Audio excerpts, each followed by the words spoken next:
In the 1930s, President Franklin Delano Roosevelt addressed the nation through a series of radio broadcasts known as the Fireside Chats. His aim was to reassure the common man that our society would recover from its troubled times. But we're far from 1930, and I deal with a different kind of fire. For a new era of worldly frustration, we offer a fresh conversation. I'm Greg Carlwood, and these are the Higherside Chats. Hey, what do you say, Higherside Chatters? From San Diego, I'm Greg Carlwood. My God, this is a good episode. Fresh off last week's Good Times with James Colhoun. Kyle is here with me again, second week in a row. What's good, pimp? Oh, man. I'm not a pimp. I got to get that on just straight up. I do not sell women. But having said that, things are going good, man. Really, really good. I'm psyched about this interview today. Yeah, it's been a pretty slow week. I did want to thank one of the listeners, Fernando, for a huge donation of $55 to THC. Amazing. Way more than I would expect for a donation. I've gotten a lot of 5s, a couple of 10s, handful of 20s, but 55 is definitely the top of the pile. So thank you, and that's generous and crazy. Fernando, you're the goddamn man. So I also opened up conspiracies to international orders. Not an easy thing to work out, and shipping was a bit high, but I had the first international purchase from Francisco in Belgium, picking up the squid of power and the riot cops. The only man in the country rocking conspiracies right now. So thanks, Francisco. The two of you guys are going to help me eat this Friday, Fernando and Francisco. So thanks. Yeah, these guys are real trendsetters. Yeah. And I was going to ask you if you heard about what happened with Bernie Madoff this week. He was sitting his ass in jail. That's all I thought about him this week. Right, but apparently he is trying to reach out from jail, and he wrote a letter to CNBC saying that there's no way Banks didn't know exactly what he was doing, and he wishes now that he would have pled guilty he wouldn't have pled guilty just so he could have had the big trial and exposed that the economy is a whole giant Ponzi scheme. Of course, he's not going to be able to say anything too damaging through CNBC, so I thought maybe I'd write him and see if he wants to have a letter read on the air, if he were to write me back. I also thought it'd be funny to give out his prison address in case anyone wants to write him. I mean, I know he's not the best guy in the world, but he's been the martyr for the entire financial sector, and that might be a situation that provides us with some insight from a guy who's probably pretty pissed. So if you do want to write him, throw in that you're from THC, and if he writes back, by all means, send it to me. We'll read it here. We'll try to get some actual information out if it works out, but you'll probably have to rewind this, but his address is Bernard L. Madoff, inmate 617-270-54. Butner Medium, Butner Medium, FCI. I don't know what that means.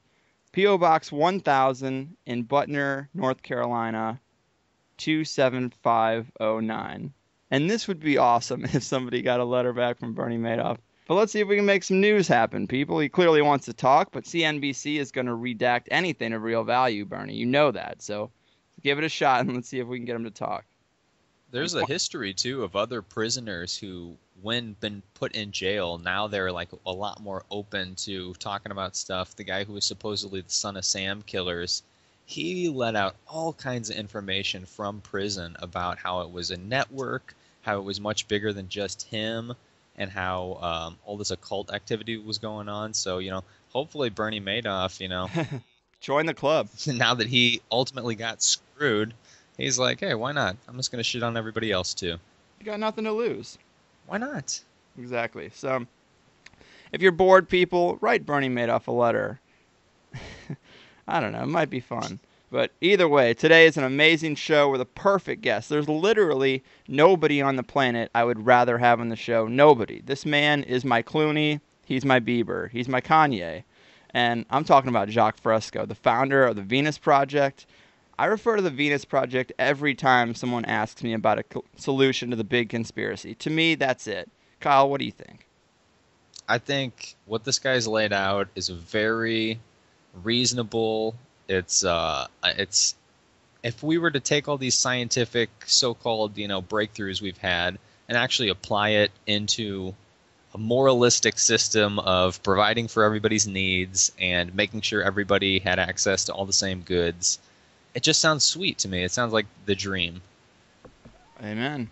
And looks like they just signed on, so they're going to be here to talk to us about it. And we'll be right back after this Conspiracies ad. Of course, I'm going to try to sell you something on this episode. But, people say that's hypocritical. People have been actually giving me shit about oh, you want me to buy your shirt that says quit your job, or you want me to buy your shirt that says what's after capitalism. Well, I would say, look, if the whole country is going to play a game and we decided it's going to be soccer, I might scream till I'm blue in the face that baseball, which is a much better game, is what we should play. But, I'm still going to try to play soccer well if we're all playing. They're good shirts, man. Who are these whiners? Who are these fucking brats? Haters going to hate. Dust all right. off the shoulder. Yeah. All right, we're going to be right back with Jacque Fresco.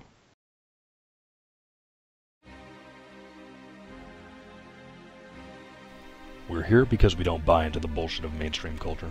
We're tired of the mundane, passionless careers we've been shuffled into as a result of this orchestrated debt-based system of rule, and the stranglehold on education and entertainment by cold, soulless corporations. People, yes, we are frustrated. Yes, we are tired. And we reject the brave root tranquilizers that are Monday Night Football and an ice-cold Budweiser. We have to stop hiding. Stop hiding behind the headphones and the Cherry Popper 420 username. Let the world see that the resistance is strong and society is changing. There was a time to be anonymous, but that time has passed.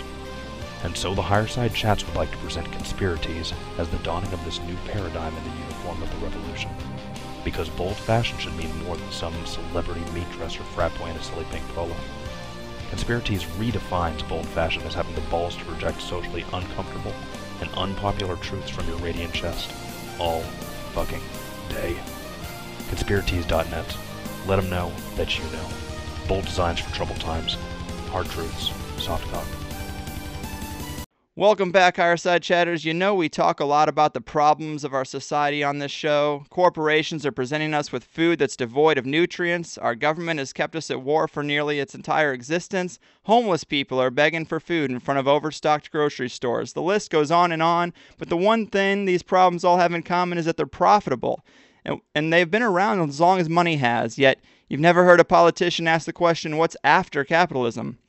I find that people get really uncomfortable when you start talking about replacing the monetary system, which is a sign of excellent brainwashing. But here to give us a deep cleaning we really need is a man who's identified these problems long ago and has spent the better part of his life studying society's effects on human behavior. He came up with his own version of a global society beyond politics, poverty, and war, which he calls the Venus Project. You've seen his work featured in the Zeitgeist movies as well as Future by Design. His name is Jacque Fresco, and he's here today along with his partner and co-pilot Roxanne Meadows. Welcome to the show, guys. Thank you, Greg. We appreciate it. Yes, we do. Well, Kyle and I are both huge fans of your work. You've done more to open my eyes than anybody has, probably anybody ever will at this point. There's no one I'd rather bounce questions off than you, Jacque. And in fact, I'm so glad to have a chance to say this to you directly, but only a few weeks away from your 97th birthday, I'm a bit ashamed and embarrassed as a human being that we haven't listened to you on a much larger scale. And thank you for everything. I consider it an honor Oh. on your show. Oh, I appreciate that. Well, I mean, clearly humans have never really gotten it right when it comes to structuring a society. And for those who haven't heard of the Venus Project, the ones we really have to reach today, tell us a little bit about what it is, Jacque. Well, if you want a world without war, poverty, unemployment, hunger, and most of the problems that you have to change the way we do things. You have to declare all the resources of the earth as the common heritage of all the world's people. Anything less than that will result in the same problems over and over again. If you nations control the drinking water and the arable land, other nations will try to invade to take what they need. You cannot solve problems through self-centeredness or nationalism. I totally agree. I mean, like I said, we've seen these problems as long as I've been alive, way longer than that, and they haven't gone away. And I don't think they will unless people take a real look at the structure and decide to change it. They can't do that. They have to be educated to do that. They have to know exactly what makes war, why nations kill each other. They have to know why these things happen. It isn't human nature at all. There's no such thing as human nature. Although the nearest thing to it is the knee reflex. If you pound the knee lightly, it'll move. And the elbow. Human nature is the color of the eyes, but not the value system, not your attitude. Selfishness is learned. Bigotry is learned. Race prejudice is something you learn in your culture. Your culture is responsible for every word you use, all the facial expressions. If you don't remember this, your mother said glass, table, light, over and over again. Mama, papa, over and over again. So all the words you use are picked up by your culture. That's definitely the case that you've made. I get in some arguments with people who just don't see it that way. How would you try to break through to people? How would you educate people who are just so stuck in their paradigm because they know nothing else? You're right. They know nothing else. How would you educate them, he asked?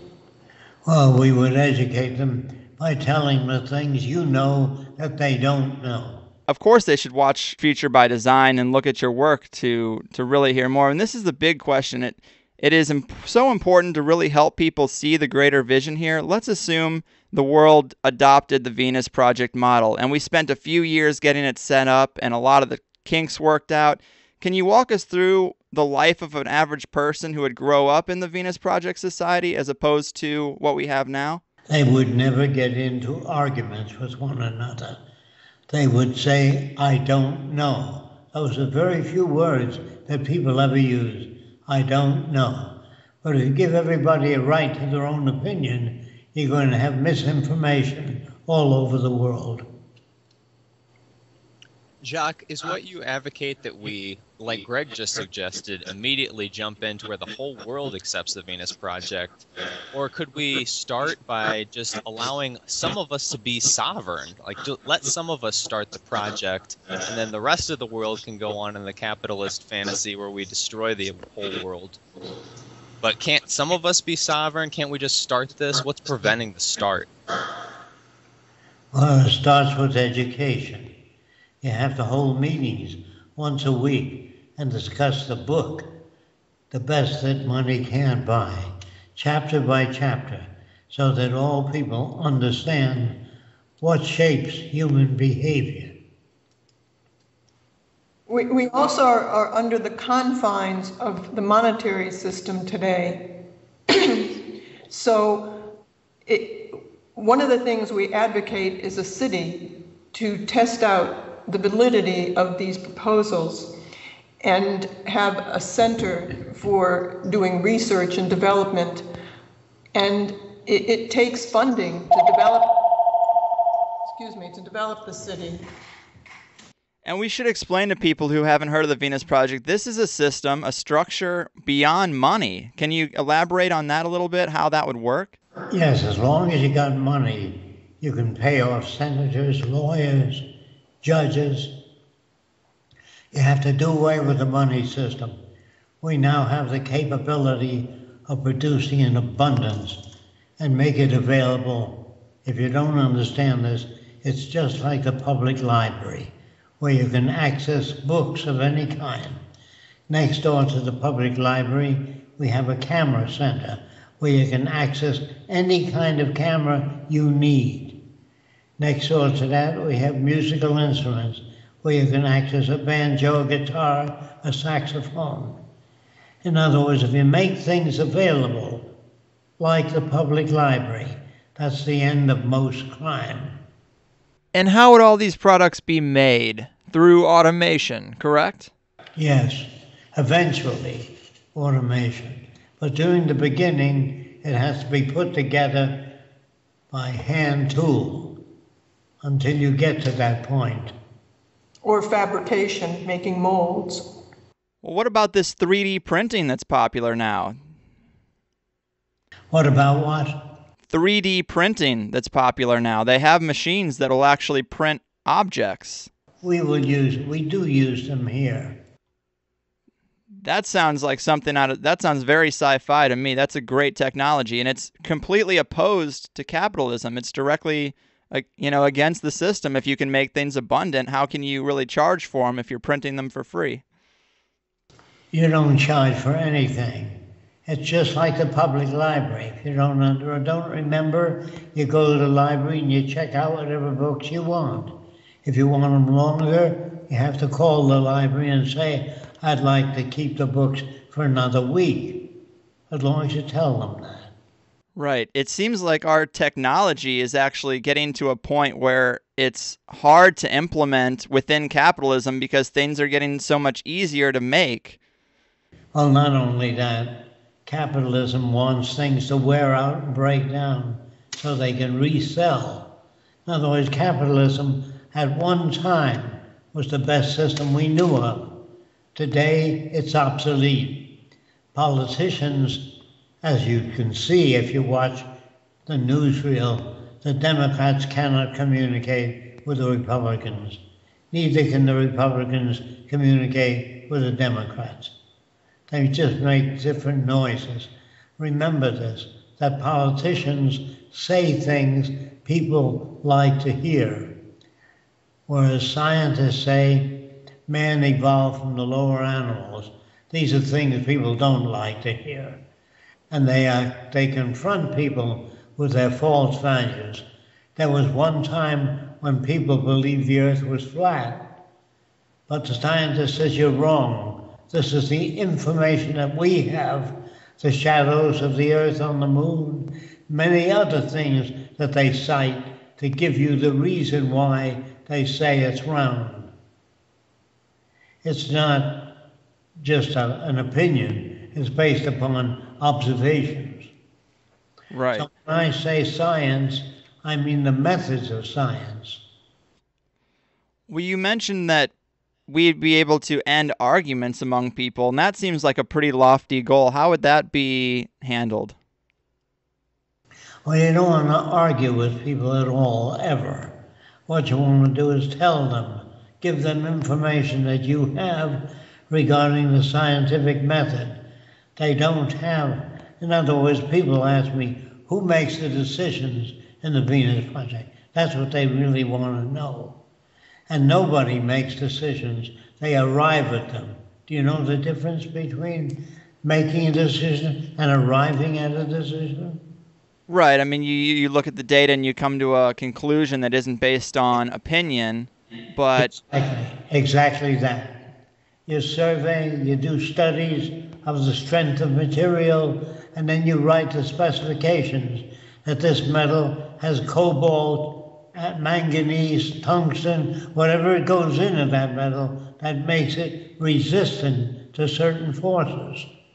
The scientific method is the closest method to identifying reality that we know of today. So scientists don't really argue and give opinions. They check things out and they put forth their findings, and other people can duplicate that same thing. They don't say, believe me, this is the hardest structure or the hardest material. They put it through tests, through tensile strength, compression strength, and they come up with different data. And there's nothing to argue about. And the things we don't know, we say we don't have enough information in that area to offer a decision. You hold it in abeyance.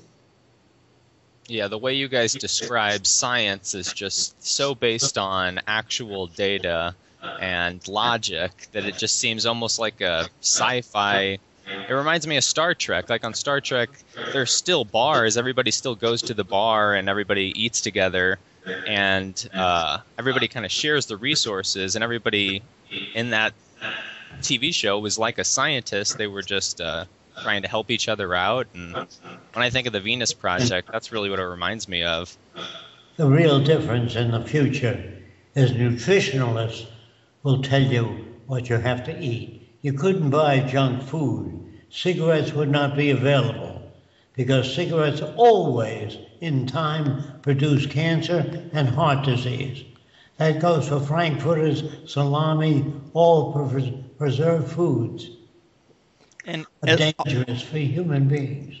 although it sounds completely counterproductive, should not an individual have the right to partake in cigarettes and junk food if they desire? Yes, during the transition, yes, but not after the thing is installed. Children are brought up to be educated as to what good nutrition is. They're not brought up that way today.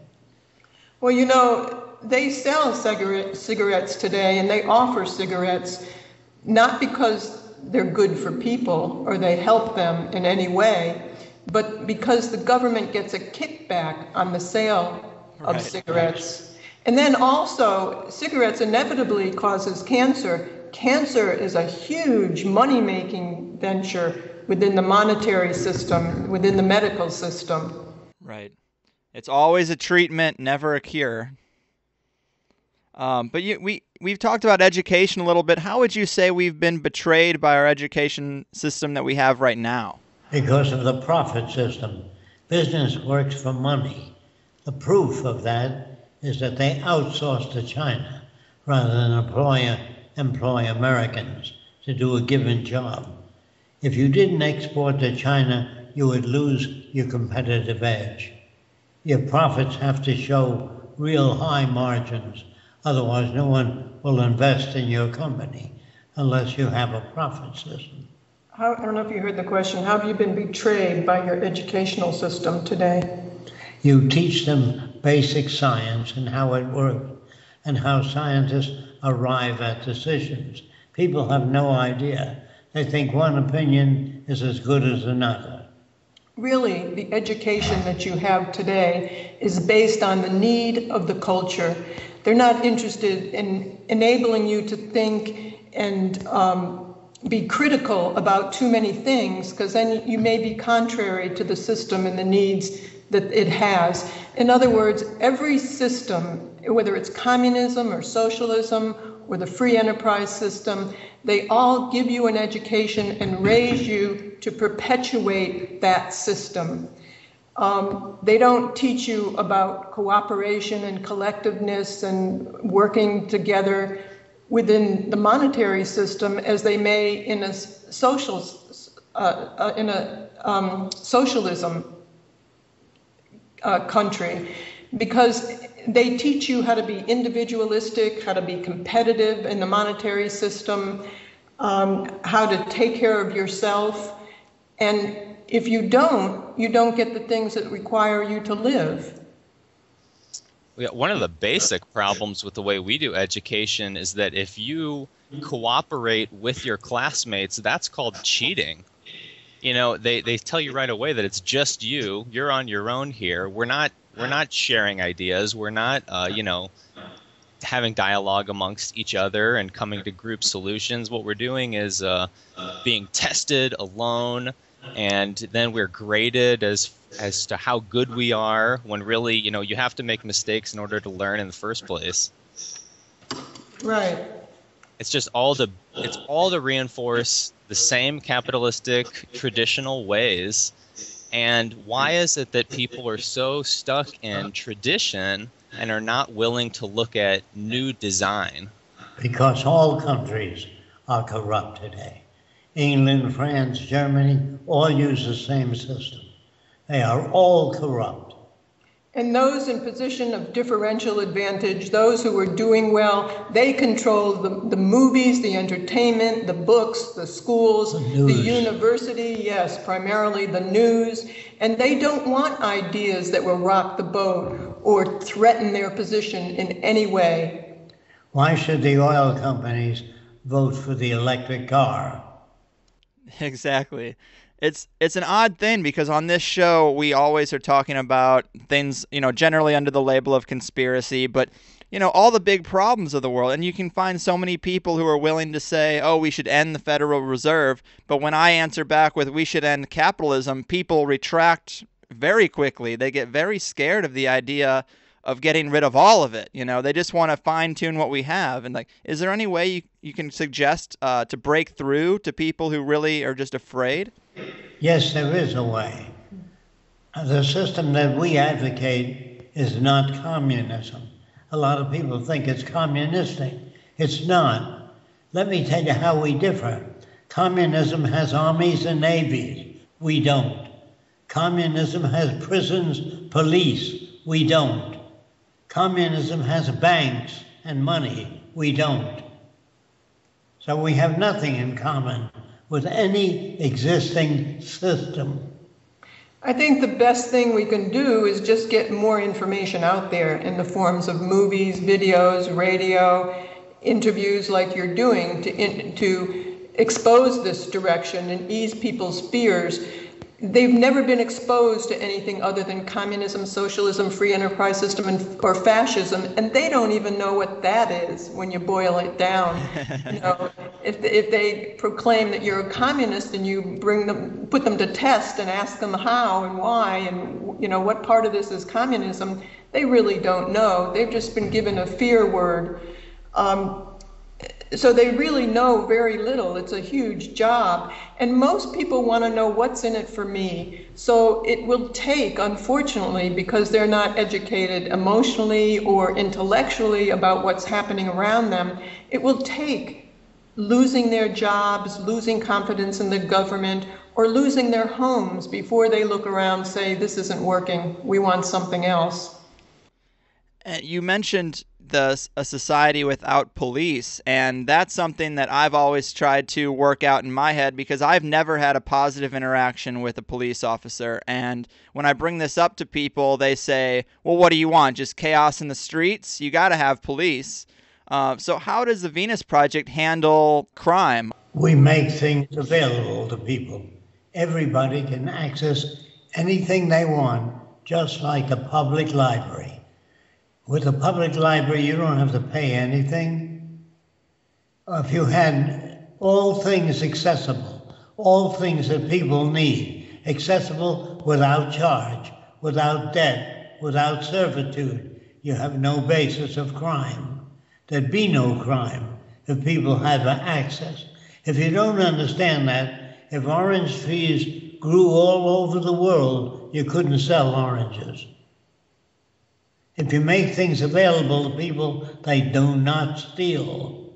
It's a great point. It's something I say when I see someone go to jail. I say, if we could make a standard of living that was better than going to jail, no one would go. But these people, a lot of people who are going to prison don't really see it as a punishment because now they have a roof over their head and food, which they couldn't have previously. They only learn to become better criminals. Jail is the worst thing you can do to a human being. You can educate them out of the system that they've been learned in this system. People are made by the culture they live in. If you don't understand that, if you were born in Australia, you might say, how are you, mate? And if you're brought up in the South, the uneducated region of the South, you might say, oh, get me a nigger and kick his ass.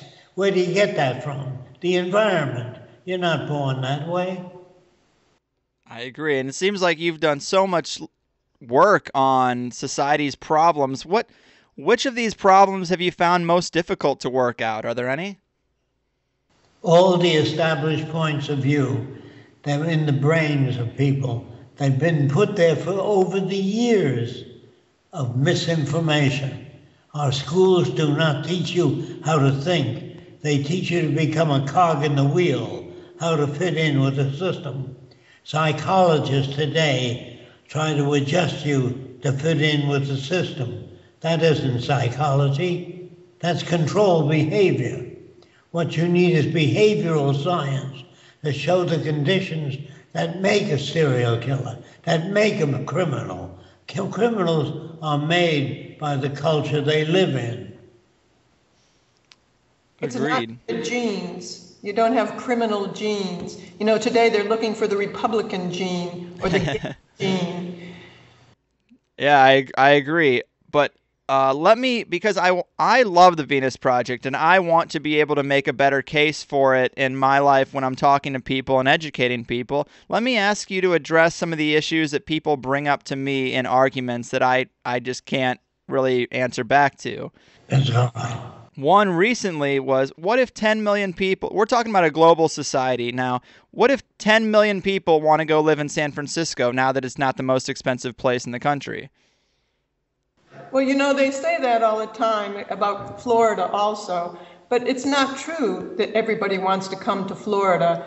People like different seasons. They like the ski, they like many things about the weather up north too, so it's really not a viable statement that they would do that. And when people would be free to move around as well and work in different areas, but when you make certain things available like cities in the sea or every area a very nice place to live and places where people are working and engaged in things, it's not like that they want to go just frivolously and go to another area that might not suit their needs, even though the weather might be nice. Right. I just think that that sounds so great to have the freedom to travel, because that's one of the great things working in the underclass of the current capitalist system. There's no vacations. You can't just pack up and move. You have leases. You're tied down to where you're at. You're forced to keep doing by contract the same thing day after day, and to replace that with a system where you could actually travel with your friends. You're not tied down to any home anywhere. You can kind of move around the planet. You can explore your own self. It sounds amazing to me. Here's another criticism that I've gotten back, is that people say if every need was provided for, you wouldn't find individuals educating themselves. They'd just be lazy. How do you address that? Oh, do you know any place on earth where people can do anything they want to do? There is no such place. They're speculating. No, he's saying that if everybody has their needs, wouldn't people just become lazy? No, that's false, because you've never had that experience. Kids, if you get them when they're young, they're real inquisitive. They're always doing things. And if people are healthy as they get older, they remain active and they want to participate in things. What really kills inquisitiveness and the drive to participate is a 9-to-5 job that gives you minimum wage that you don't like. You're so stressed out in this culture today that you think that's the way people are, that they just want to get away from work and do nothing. But if you had access to anything you want, to be able to learn anything you want, to go out in boats or fly, learn how to fly, or learn biology or medicine or how the weather behaves and start to manipulate things so you can create better weather. If you get into things that are so interesting that they drive you to want to work. People today, when they lose their jobs, sometimes they go and volunteer, even though they have no money. Over the last hundreds of years, people have always given you things not because there's money put in their bank account, like Martin Luther King didn't march because he had money put in his bank account. He did it because he believed in what he was doing. And when people have the ability to participate in things and they see that what they're working on benefits your lifestyle and their lifestyle, I could pretty well assure you that people would be doing that. They wouldn't be sitting around doing nothing. They would be ill if that was the case. It seems like you're describing laziness as, or defining laziness as, just a rejection of the current structure, which I don't disagree with. That's a pretty fair analysis. Yes. It's a byproduct of the inefficiencies of this culture.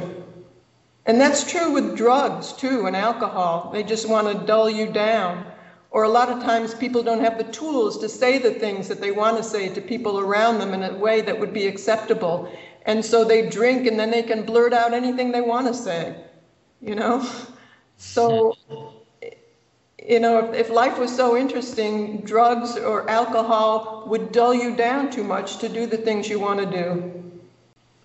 Don't forget, you can go to school and study anything you want to without a price tag. You don't have to pay money to become a doctor or a lawyer. You can go to any school you want to free of charge. That sounds amazing. Now, how would you reach people who are, I would say, brainwashed to the point that they're convinced that they like their job and things aren't that bad? How do you reach those people? Well, Hitler was able to convince people because they were not educated to start with. We have a lot of people in the United States that can't read or write. I think it's 20,000 or more. And I think as long as you have that, you're going to have problems. You have to be able to get to people. And you can't do that because the newspapers, the newsreels, your media, your motion pictures are all about the system. There's only 2 movies that I know of that were made against war. All Quiet on the Western Front, and thousands of movies made pro-war. Soldiers are killing machines, and we would have no soldiers, no armies, no navies. We would train soldiers, send them back to school to become problem solvers. We had a lot of unresolved problems, and that's what we need, not killing machines. I totally agree. And another question I get faced with is, when we have machines making everything from clothing to cars to musical instruments, how do we maintain customization, which people have come to value? Because you got to remember that the Iceman doesn't exist anymore. There used to be a person that brought ice to your icebox. With the invention of the refrigerator, it did away with the Iceman. There used to be ladies operating elevators. They would turn a crank to move the elevator up or down. They're gone today. There's no such thing as an elevator operator. They're automatic. They stop at whatever button you press. So a lot of jobs will be phased out. In the future, there'll be no lawyers, no businessmen, no bankers, no armies, no navies, no prisons, and no police, because people have access to what they want. You don't need police. You know, it's really an illusion of choice that you think you have free choice around here, and it's customized. Like you can go to the store and pick out anything you want for your kitchen, but I guarantee you that thing that you're picking out is made to wear out and break down. So if you want a society that creates abundance and gives everyone a high standard of living, you don't want to make 300 objects that do the same thing as a wrench, because each company has to compete against another company. You might want 5 different things, like that instrument that acts as a wrench that's very, very high quality, that won't wear out and will work for you. So this illusion of choice is really in the marketplace to be able to sell more things. Well, what about homes? Will people have any choice in the type of home or housing that they're in? Absolutely. If they don't live in the kind of house they like, the system won't work. That's true. How do you accommodate everybody's preference? You design the houses, but let them furnish the insides, whatever they want. Well, that gets into the customization issue. You know, if I want a red couch, but my city only provides black couches that are, you know, how do you... All the ceiling of every building has thousands of little glass beads. And by shooting light at a different angle through the beads, you can change the color to red, blue, green, whatever you want. That is fascinating. Yes. And not only that, but you have zone cooling in the house. Instead of air conditioning the whole building, in the area you're seated, it's one temperature. Area another person seated is another temperature. It's called zone heating. zone cooling, so you can have maximum expression of individuality, not uniformity. Here's another question. Every city in America now is a filthy mess, but without having assigned cleaning people, how can we maintain the cleanliness that's presented in your models? Okay. In other words, you have places where you put plastic, you have places where you put garbage, a chute, and it goes down to the bottom of the city.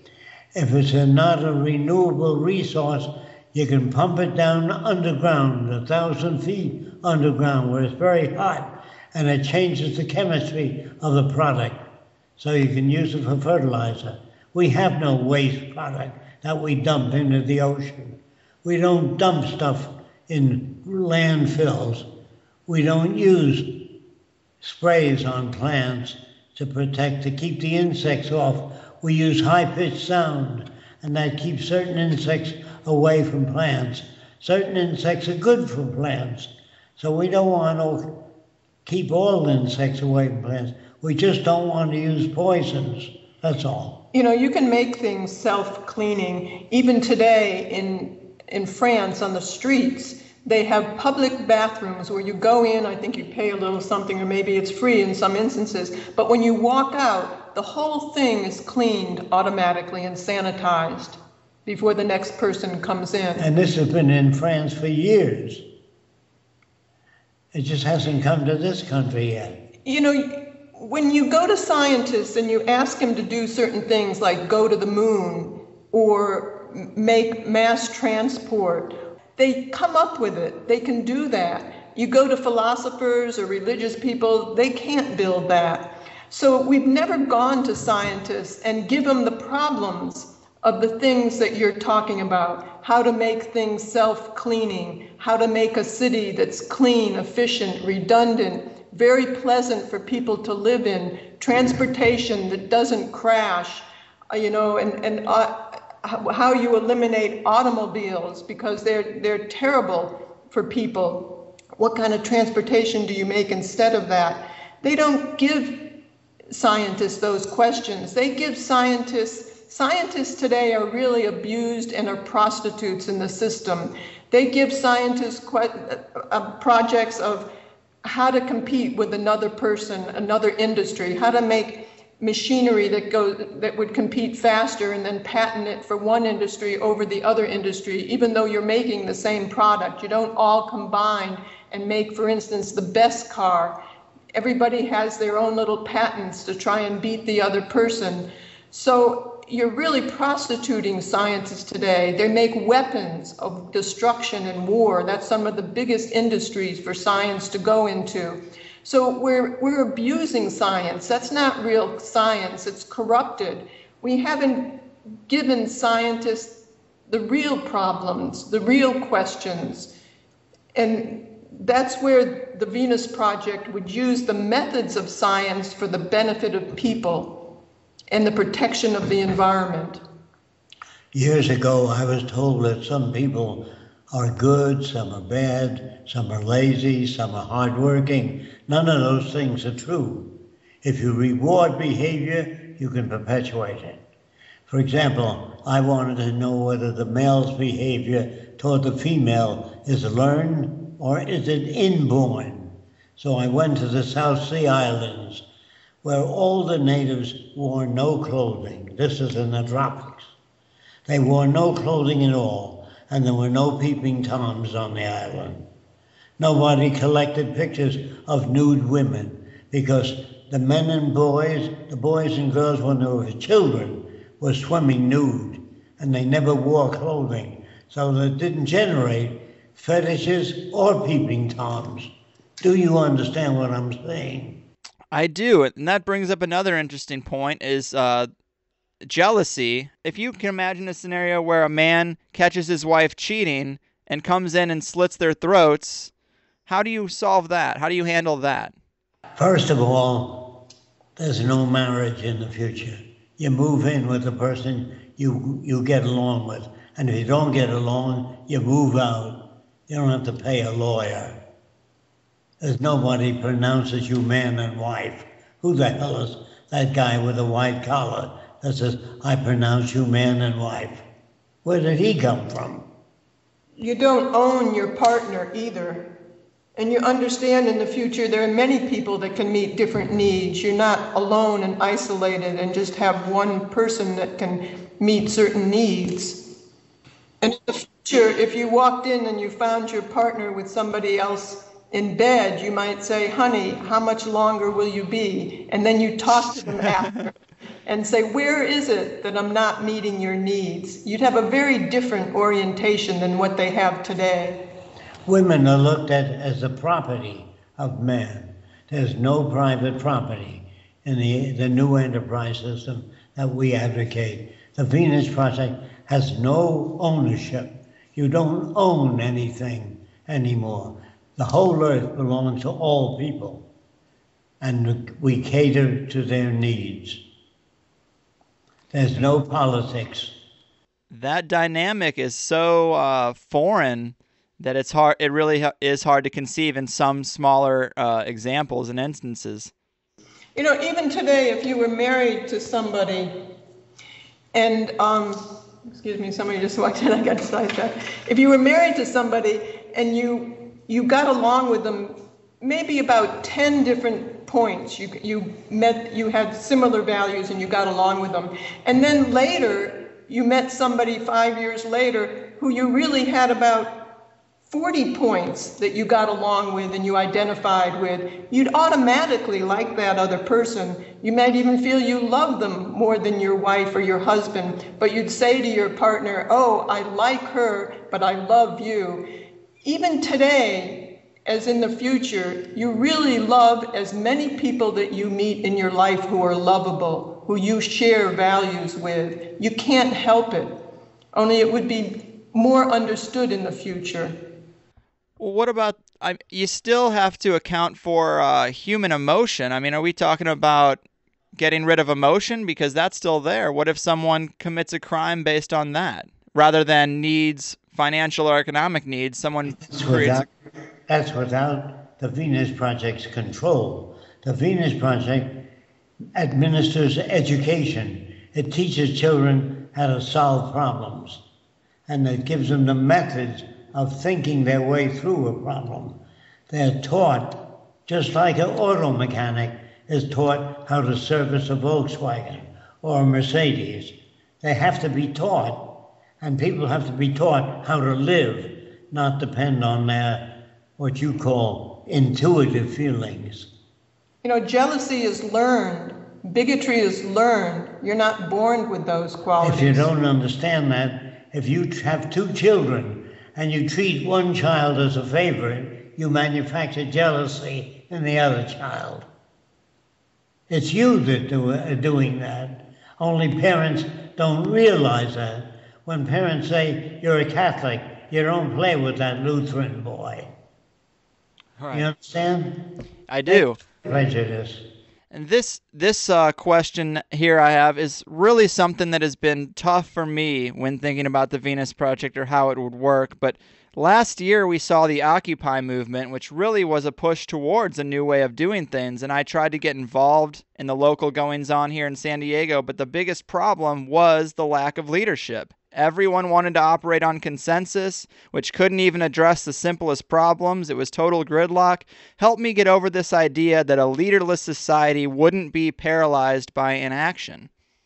Yeah, you got to remember that people do not know what to do. Your politicians don't know how to solve problems.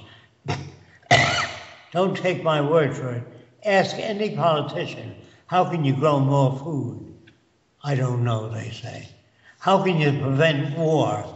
I don't know. There's always been war, there'll always be war. They just repeat what they see. They really don't know what to do. So when you have a strike in Egypt, where most of the people rebel against an existing or established system, they don't know what to put in its place. Ask them. Don't take my word for it. People don't know what to do. Whereas the Venus Project has blueprints for the buildings, the libraries, the schools, the subject matter taught in schools, everything that children are taught are based upon physical science, not opinions. And I agree that people don't know what to do, but that is why it's so hard for me to conceive of a proper transition without some type of leadership, even the right type of leadership. Look up the venusproject.com. You can get all kinds of questions and answers on our program. It's not so much a leader that we're looking for, but the direction that we want to go and the procedural systems to achieve that direction. And this is what the Venus Project offers. You know, when you want to build a bridge, you deal with people who are competent in building that bridge. You don't go to the local baker or the plumber. So there are people who are more competent and more educated in certain fields, and you address those people. Right. That's true. If you want to make a commercial airline pilot, you have to send them to aviation school. If you want to make a medical doctor, you send them to medical school. We have the same thing in the Venus Project. We educate children to learn how to find answers to questions, not opinions. We want to eliminate war, poverty, crime, hunger, all the detrimental effects that the monetary system superimposes on people. So you look for the root cause of the system. This is what Jacque arrived at when he was very young. And people were talking about wanting a better world in the future, and they're talking about having peace and harmony and love and, you know, nice cities, but they don't know how to achieve that. They don't even know what's causing those things in this system. And so the work has been done, the blueprints have been done, the direction has been laid out. And if you learn more about the Venus Project, you'll understand how it can be achieved and how it can be maintained, and what are the steps that you need to achieve it and perpetuate it, and what types of values would you be needing to do that as well. So please look up the Venus Project. Right. I would encourage anyone to do that, because this is such a huge paradigm switch that there's so many little questions that need to be answered. And they've done the work. You guys have definitely done the work. If you get the book, The Best That Money Can't Buy, you will learn just how the Venus Project accounts for human values. The book is called The Best That Money Can't Buy, Beyond Politics, Poverty, and War. Perfect. And can you outline a little bit about the energy system? How would energy be provided if we got rid of the structure we have today? The best source of energy would be geothermal. Inside the earth, there's a lot of heat, and it's replicating. You can't wear it down.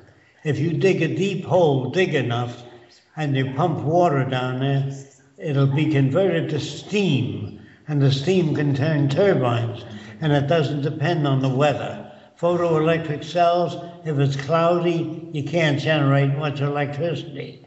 The Venus Project uses geothermal energy, the heat inside the earth, which is constantly replenished, so you never run out of it.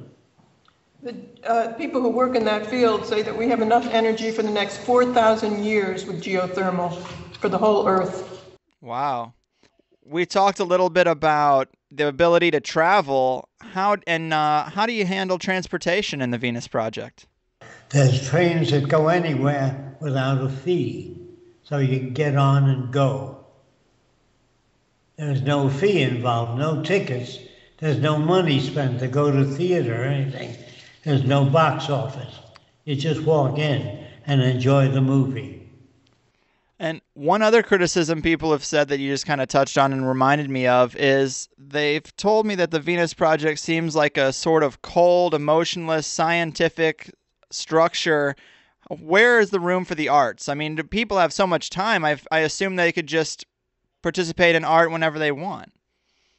I think, from what I understand, science is all humanity.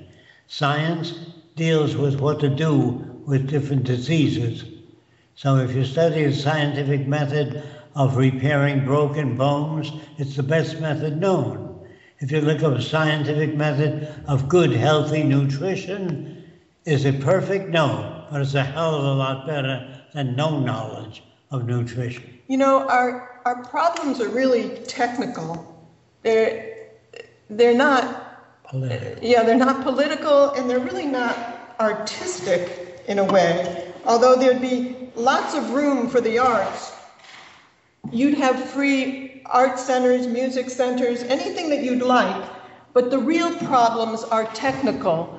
How to get enough food to people, how to take care of their medical needs, how to build bridges, transportation systems, housing. You know, all the real needs of people in that way are technical.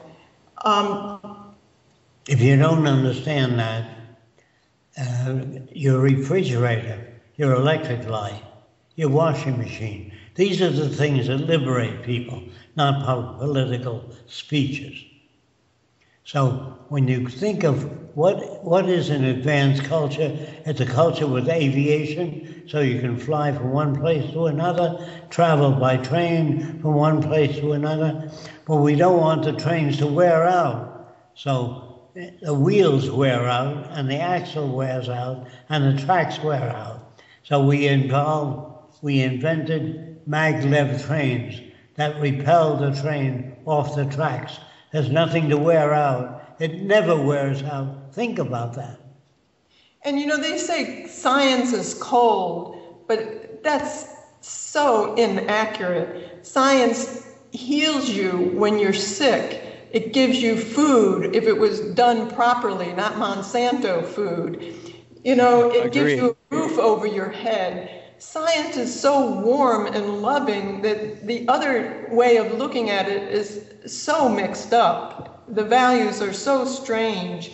Jacque always used to tell a story that I liked, where you have a hill and a precipice, you know, steep precipice, and there's a road on the side of that hill, and the car goes over the side, and the person that attends to that person who's got injured in the car comes and holds their hand and says, "There's there," and tries to comfort them. And then the doctor comes along, they're brought to the doctor, and the doctor patches them up.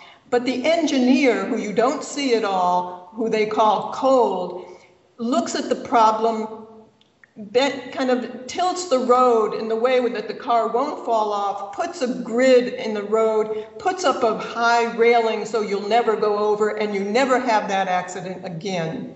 But they're considered the ones who are cold. That's a great point. That's a great point in people's perception.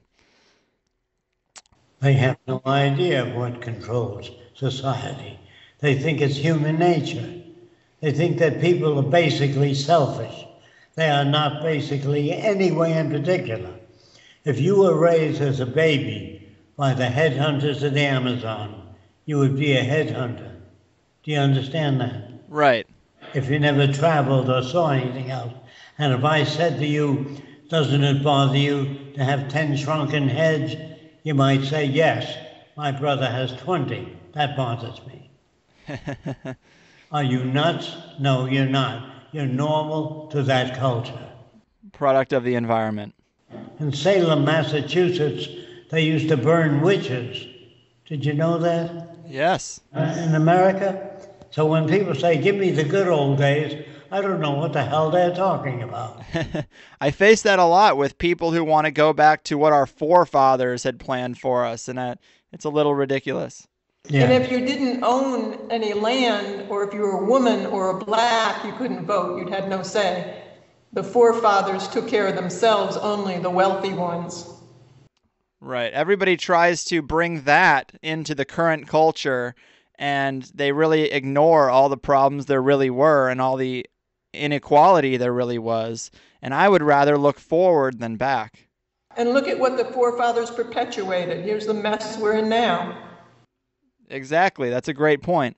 Now, when I tweeted to people we were going to be doing this show, I asked everyone what they'd like me to ask you, and they all pretty much boiled down to varying degrees of the same thing, which is, what can I do to push this forward? And of course, we talked about education, but outside of education, is there anything concrete that people can really do to push this forward? Yes, that'd be great. Go to our website under Get Involved.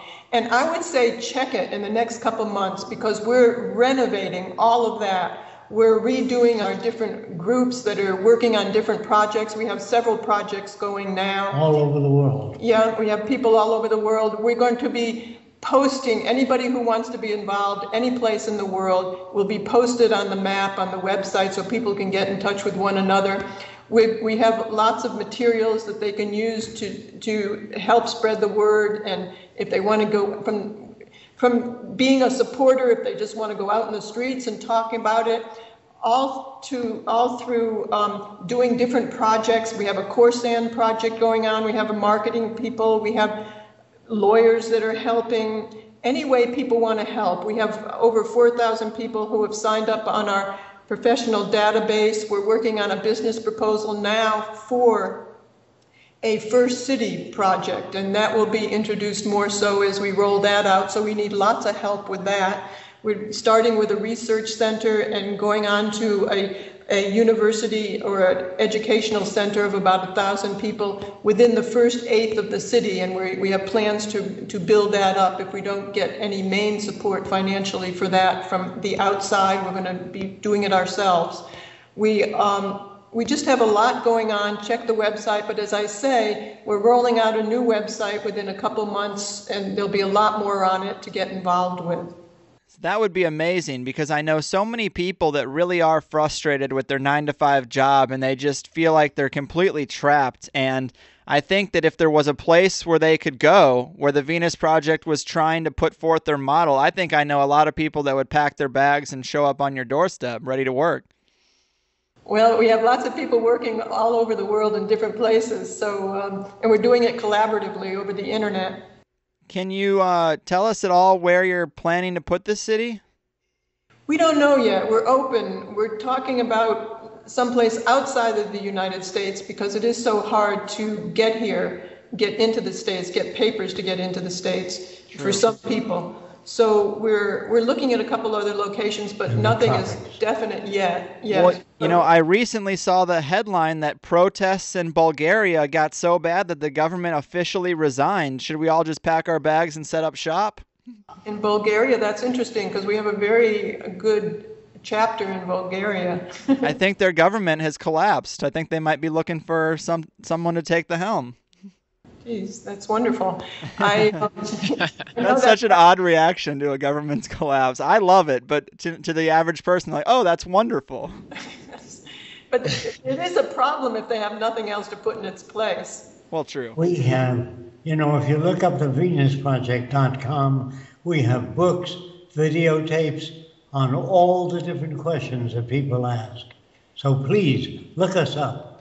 Yes, Absolutely. We have a lot of things going on the internet. We have things that you can purchase, books and videos, and that help support the project. We also have, just a wealth of information that we have for free on the internet, lots of free ebooks. We have the YouTube channel. There's lots of lectures on there on different topics. There's a lot of information. We have an interesting, one of the people in the chapter in Turkey just made a website called Ask Jacque, where there's different questions in audio, in video, and in text form about the Venus Project. Wow. I mean, you guys have done a huge amount of work and looking into so many problems and everything. Is there any aspects of human behavior that you haven't sorted out yet, or any problems you haven't fully worked out yet? Well, we want to do a motion picture about life in the Venus Project. How it would look, what would people do if machines do all the work? How would they spend their time?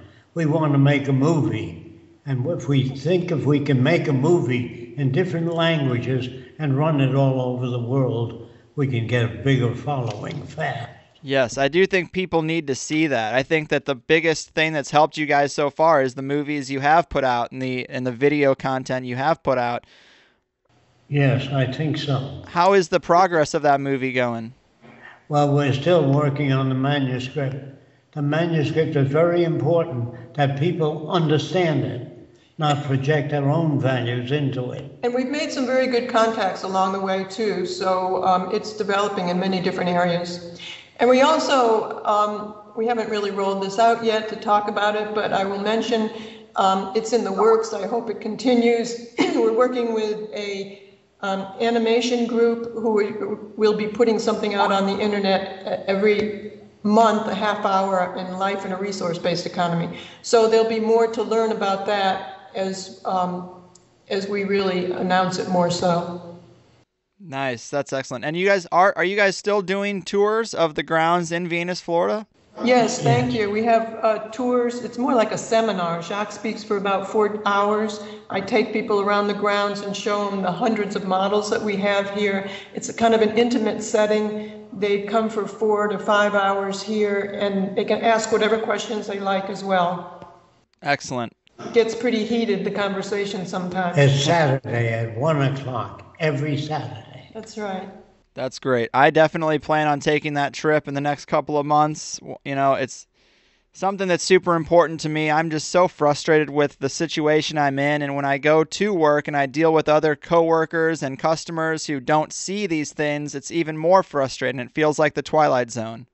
Yes, I agree with you. That's what keeps us working so hard, because we are afraid of the values that are perpetuated out there. Agreed. And I feel like I'm part of the problem when I'm stuck in my job. You know, I'm part of these financial transactions that I don't care about because I need to keep a roof over my head. Well, we look at it that we're all prostitutes in this system. You have to do that unless you decide you want to live under a bridge somewhere, you know? Yeah, I agree. Well, Jacque, Roxanne, I'm such a fan of your guys' work and ideas. There's nothing more I want than to see this come to fruition. I think you're a social engineering Einstein. I hope you feel like your work hasn't been in vain, and I hope this is going to work out before we blow ourselves up. It will. It has to.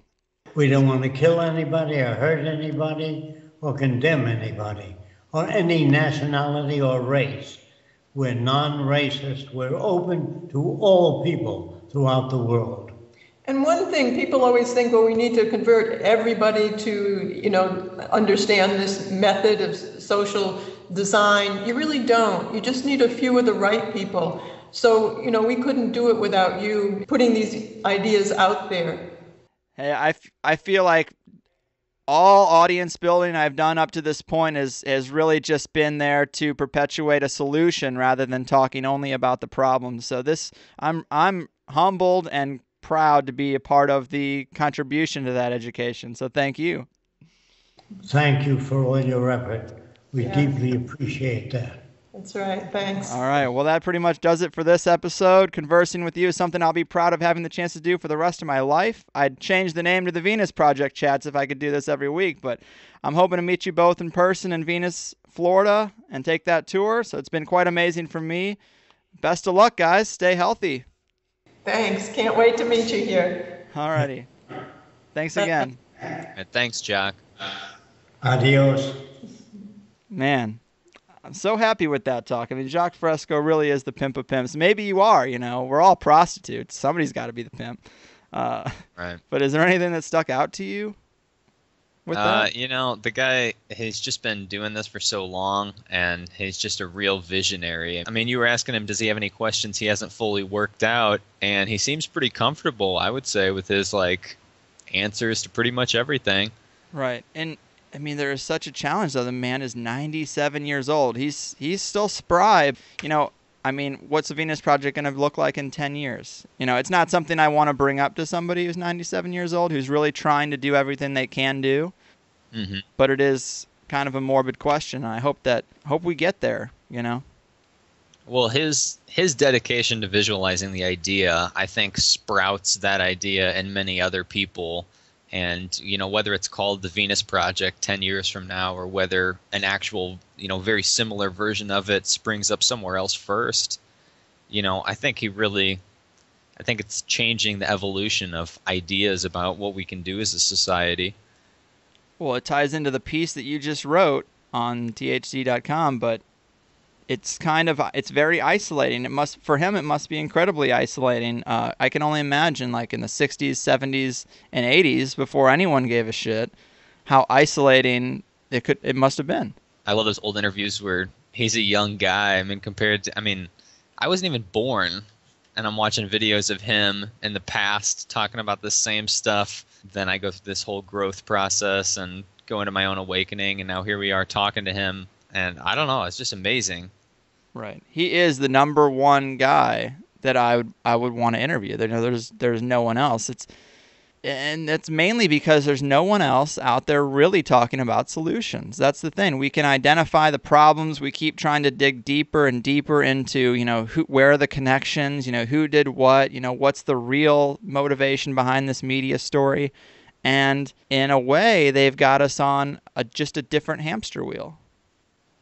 Yeah, and to me, he has had the big revelation that what we're living on is a whole society based on scarcity of everything.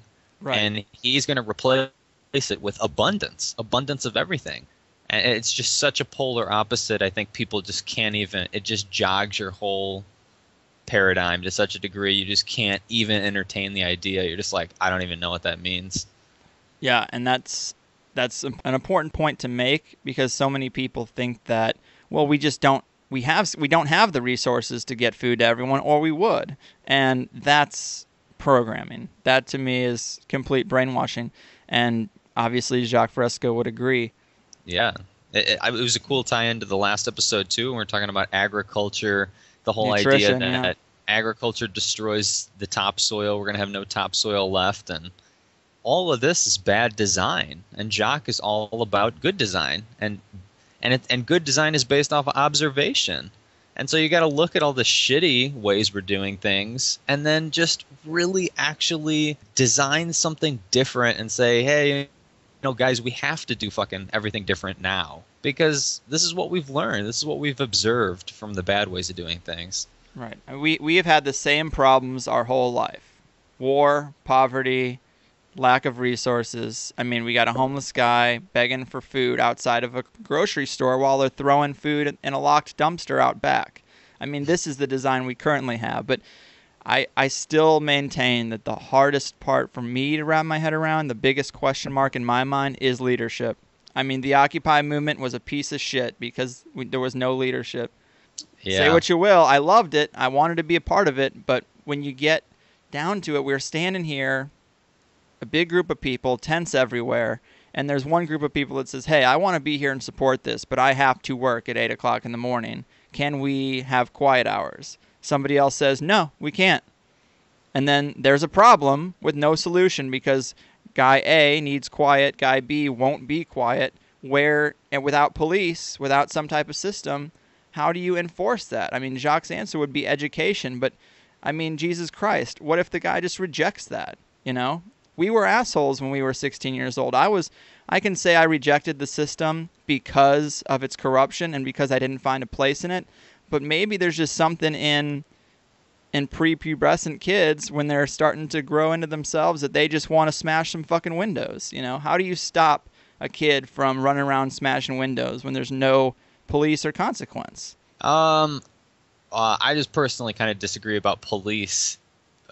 Because the whole enforcement and punishment-based thing, I think, fails at preventing it as well. You're asking, how do we prevent it? Well, cops don't prevent it either. They just come and punish. Great point. But, I really don't know. It's how things would be so different in a system where we didn't feel the scarcity, or we didn't feel like we were just being ripped off or sold everything and programmed with the worst kind of TV and commercial bullshit our whole lives. It might be different. Maybe we wouldn't be so aggressive, but I do think that what Jacque and Roxanne, they're going to stand by is we can make the best design possible. We can educate people the best as possible. If people, despite all of this wealth that they're being given, are still going to have psychotic breaks and do crazy shit, that can't be prevented. And cops can't prevent that, and nobody can prevent that. It's just the school shootings can't be prevented. Right. That's not a reason. Unknown is unknown. Right. And that's not a reason to not try to make things better, Yeah, don't let that immobilize you, because you can't actually know the unknown. The future is unpredictable, and people are scared to death of that, but you have to come to terms with that, because the idea that we actually know what's coming tomorrow is an illusion anyways. Amen. Well, I really like that. One thing Jacque used to say when he was talking about jealousy as he gave this little anecdote about talking to a behavioral scientist who said, "Hey, you can't fix jealousy." And he's like, "Well, what is jealousy?" And the guy says, "When I pet my cat, the dog gets jealous." And Jacque's like, "All right, well, let me see these animals." And he started giving the dog a treat every time he pet the cat. So after a couple of days, when he picked up the cat to be pet, the dog was happiest it's been all day. Rather than being jealous of not getting the attention. And he basically says it's economics. It's just economics. It's proper incentives. That's all we really are, is just dogs chasing cars. Give us the right car to chase, and then things might get done the right way. I love how aggressive and bold his statements are about police, military, governments. It's all bullshit. Patriotism, that's a disease. One of my favorite Jacque Fresco quotes.